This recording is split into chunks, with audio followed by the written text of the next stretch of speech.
By Sharmin. Thank you দাদা, thank you.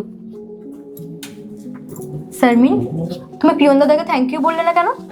তুমি পাগল হয়ে গেছো নাকি? ওকে কেউ থ্যাংক ইউ বলে না। আমি ওকে থ্যাংক ইউ বলতে পারবো না, ও তো একটা পিয়ন। আর তুমি জানো, তুমি ওকে থ্যাংক ইউ বলেছো, এখানে যদি আমার বন্ধুরা থাকতো তাহলে তোমাকে দেখে হাসতো। Good morning Robin. Good morning. বলছি 2 গ্লাস জল নিয়ে এসো না একটু। ঠিক আছে sir. Good morning sir. Good morning ma'am. Happy Christmas day sir. Thank you Sharmin.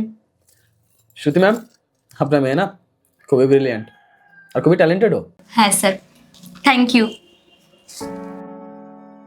ওই গ্লাসটা শারমিনকে দাও। 1 মিনিট। শারমিন, তুমি রবিন দাদাকে ক্রিসমাস ডে উইশ করেছো?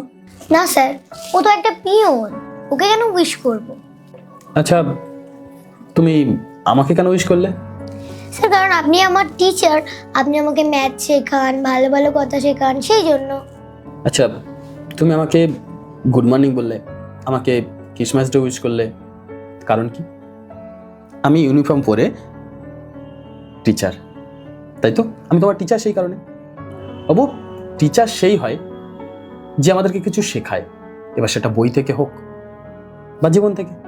আচ্ছা, তুমি একটা কথা বলো, তোমার সুলেশ বাদা কে শিখিয়েছে? পিয়ন দাদা। তোমাকে ক্লাসরুম পর্যন্ত পৌঁছে দেয় কি? পিয়ন দাদা। যখন তোমার মাম্মি পাপা আসতে লেট করে, তখন তোমার সাথে কে ওয়েট করে?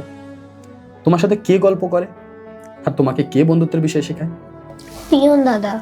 বাবু, জরুরি নয় যে আমরা যার কাছ থেকে কিছু শিখছি সে শুধুমাত্র আমাদের টিচারই হবে।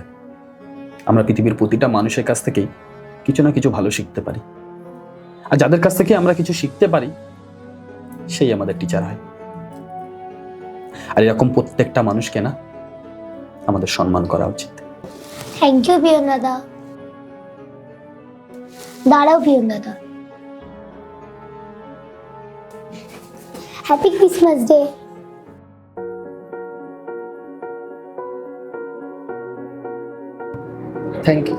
Thank you Babu.